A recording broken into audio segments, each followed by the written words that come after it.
আসসালামু আলাইকুম। গত ভিডিওতে আপনাদেরকে একটি প্রোডাক্ট রিভিউ করে দেখিয়েছিলাম। সেটি হচ্ছে ডিপকুলার এই কুলারটি। এটা কিভাবে ইনস্টল করতে হয় আজকের ভিডিওতে সম্পূর্ণ দেখাবো। অনেকেই আছেন আপনারা এই কুলারটি কিনেন অথবা অনেক ধরনের কুলার আপনারা কিনে আনেন কিন্তু সেটা ভালোভাবে করতে পারেন না। তো কিভাবে সেটআপ করবেন আজকের ভিডিওতে শুরু থেকে শেষ পর্যন্ত দেখাবো। তো সেটআপ করার জন্য আপনাদের কিছু টুলস প্রয়োজন হবে। সেই টুলস গুলো হলো এরকম আপনাদের স্টার প্রয়োজন হবে, তারপর এরকম একটা নেকড়া প্রয়োজন হতে পারে অথবা আপনারা এর বিপরীতে টিস্যু পেপার ব্যবহার করতে পারেন। তো চলুন আজকের ভিডিওটি শুরু করা যাক।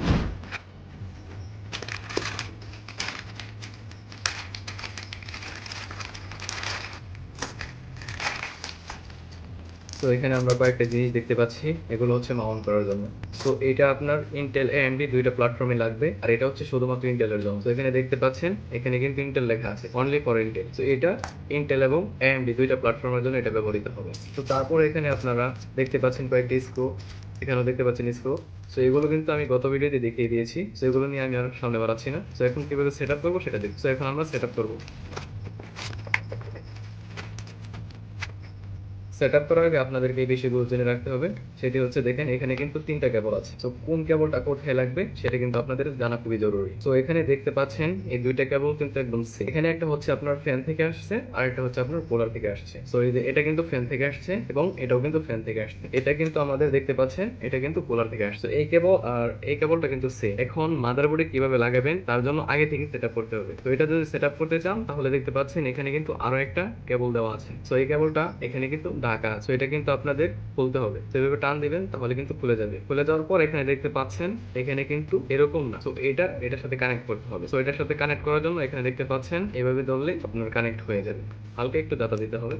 তো এখন দেখতে পাচ্ছেন কানেক্ট কিন্তু হয়ে গিয়েছে। তো এখন এটা আপনার যদি কন্ট্রোলার থাকে, মানে আপনার যদি আরজিবি কন্ট্রোলার থাকে তাহলে আরজিবি কন্ট্রোলার সাথে এটা লাগিয়ে দিবেন। আর যদি আরজিবি কন্ট্রোলার না থাকে তাহলে মাদারবোর্ডের যে ডিএলএড 1 আছে সেই পোর্টে আপনি এটা লাগাবেন, তাহলে কিন্তু আপনার এটা চলতে থাকবে। তো আর এটা হচ্ছে আপনার যে সিপিইউ হেডার আছে, মানে যেটাকে বলা হয় পিডব্লিউএম হেডার। বর্তমানে যে কুলারটা আপনার পিসিতে লাগানো আছে সেই কুলারটা যেই পোর্টে লাগানো সেই পোর্টে আপনি এটা লাগাবেন। ঠিক আছে, আশা করি প্রথম পদ্ধতিটা আপনার জানা হয়ে গেল। সো এখন আমরা আমাদের মাদারবোর্ডের যে সিপিইউ কুলারটা আছে এটা আমরা খুলে নিব। সো সর্বপ্রথম আমরা এখান থেকে সিপিইউ যে হেডারটা আছে এটা আমরা খুলে নিব। তো এটা খোলার জন্য হালকা করে আলতো করে চাপ দিব, তারপর এখান থেকে টান দিব। টান দেওয়ার পর কিন্তু এটা আমাদের উঠে আসবে। তারপর এখানে দেখতে পাচ্ছেন চার কোণায় 4টা পিনের মতো আছে। তো এটা এভাবে করে দিব, তারপর এটা এভাবে করে দিব, এভাবে করে দেব। তারপর উপর দিকে হালকা করে চাপ দিব।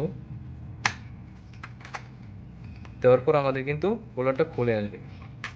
সো দেখতে পাচ্ছেন এখন কিন্তু আমাদের কুলারটা খোলা হয়ে গিয়েছে। তো তারপরে এখানে আমরা কিছু থার্মাল পেস্ট দেখতে পাচ্ছি। সো এই থার্মাল পেস্টটা কিন্তু আমাদের পরিষ্কার করতে হবে। সেজন্য আপনাদেরকে বলছিলাম এরকম একটা আপনার ন্যাকড়া অথবা টিস্যু রাখছে। এখন আমরা এটা ভালোভাবে পরিষ্কার করে নিব। এটা খুব হালকাভাবে আমরা পরিষ্কার করে নিব।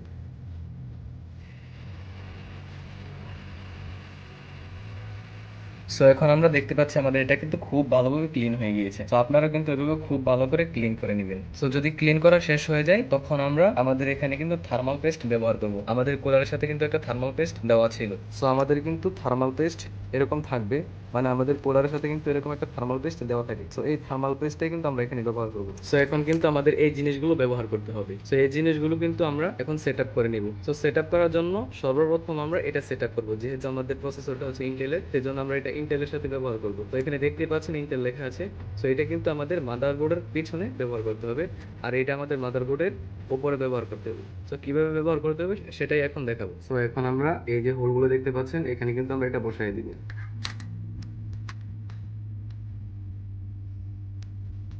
সো এখন এটা কিন্তু আমার এখানে বসতেছে না। যদি না বসে থাকে আপনাদের মাদারবোর্ডে তাহলে কিন্তু এই যে দেখেন এটা যদি এইভাবে করেন তাহলে কিন্তু নিচের দিকে চলে আসবে। এরকম নিচের দিকে আসার পর এখন যদি আমি বসাই তাহলে কিন্তু ঠিকই বসবে। এই যে দেখতে পাচ্ছেন এখন কিন্তু এটা খুব সুন্দরভাবে সেট আপ হয়ে গিয়েছে। তারপর আমরা এরকম যে কালো প্লাস্টিক গুলো আছে এগুলো কিন্তু আমরা এখানে সেট আপ করে দিব। তো এটা কিন্তু উল্টা এবং বাহু কোনোটাই নিয়ে আপনি যেভাবে ইচ্ছা সেভাবেই আপনি দিতে পারেন। তো এভাবে করে চার কোণায় 4টা বসিয়ে দিবেন। বসানো হয়ে গেলে তারপর এই যে এটা মেটালের যে ইয়াটা আছে এটা আপনি এখানে ব্যবহার করবেন। তো আপনি কিন্তু খেয়াল করবেন এই যে এখানে দেখতে পাচ্ছেন এখানে কিন্তু দুইটা আপনার স্ক্রু মতো আছে। তো এটা কিন্তু এভাবে বসবে। যদি আপনি এভাবে বসান তাহলে কিন্তু হবে না, আপনার এটা এভাবে বসাতে হবে। তো এভাবে যদি বসাই দিই তারপর এখানে আমরা স্ক্রুগুলো ব্যবহার করব। তারপর আমরা এভাবে একটা করে স্ক্রু লাগিয়ে নিব। তারপর এই কর্নারে আমরা লাগিয়ে নিব। খেয়াল রাখবেন এটা কিন্তু ফুল টাইট দেওয়া যাবে না, হালকা টাইট দিয়ে রাখবেন। সো এখন আমরা আমাদের থার্মাল পেস্ট আছে এটা ব্যবহার করব। এটা কিন্তু খুব সাবধানতার সহিত ব্যবহার করবেন। এটা কিন্তু বেশিও দিবেন না, একদম কমও দিবেন। সো আপনারা চাইলে এখানে ক্রস দিতে পারেন অথবা একটা ফুটাও দিতে পারেন।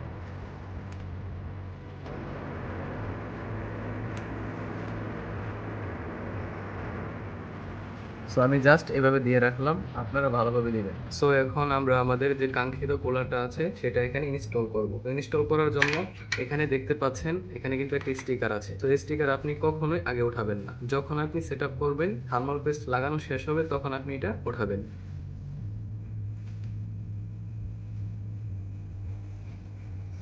তো দেখতে পারতেছেন এখানে কিন্তু কোনো স্পট নাই। তো এখন যদি আমি এটা ব্যবহার করি এখন কিন্তু খুব সুন্দরভাবে এটা সেট আপ হয়ে যাবে। তার জন্য আমরা এভাবে ধরে সেট আপ করবো। সো এখানে দেখতে পাচ্ছেন এই যে স্ক্রুটা আছে, এই স্ক্রুটা কিন্তু নিচে যে স্ক্রুটা আছে সেটা সোজাসুজি এখানে ব্যবহার করবো। সেট আপ করার জন্য প্রথমত আপনার এইভাবে স্ক্রুগুলো টাইট দিয়ে নেবেন। এখানে একটু টাইট দিবেন, তারপর এখানে একটু টাইট দিবেন। এভাবে করে আপনারা শেষ পর্যন্ত টাইট দিতে থাকবেন।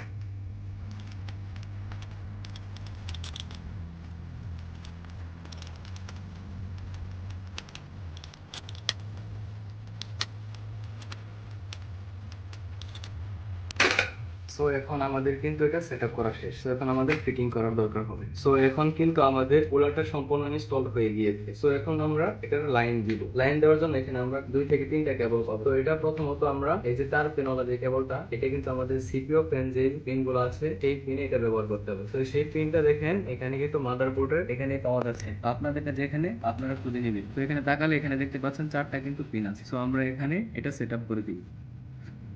সো এটা কিন্তু সেট আপ হয়ে গেল। তারপর এখানে আমাদের যে RGB কেবলটা আছে এটা কোথায় লাগাবেন সেটা দেখাবো।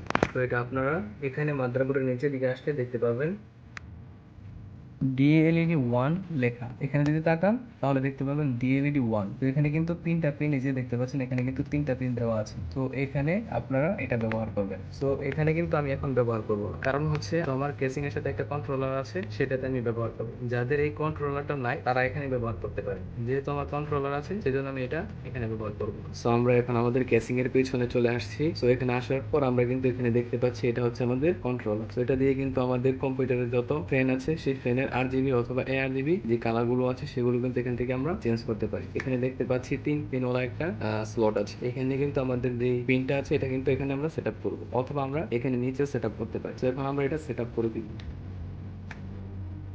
তো এখন কিন্তু আমাদের এটা সেটআপ করা শেষ।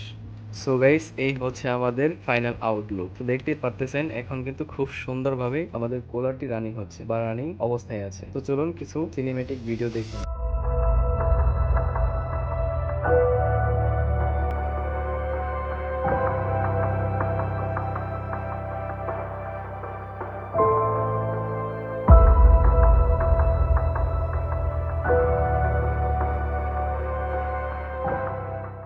অসংখ্য ধন্যবাদ আপনাদের সকলকেই এই পর্যন্ত আমাদের সাথে থাকার জন্য। আজকের ভিডিওটি যদি ভালো লেগে থাকে তাহলে অবশ্যই লাইক, কমেন্ট, শেয়ার এবং সাবস্ক্রাইব করবেন, এবং পরবর্তীতে কোন ধরনের ভিডিও চাচ্ছেন আপনারা কমেন্ট করে জানিয়ে দিন। সবাই ভালো থাকুন, সুস্থ থাকুন, আল্লাহ হাফেজ।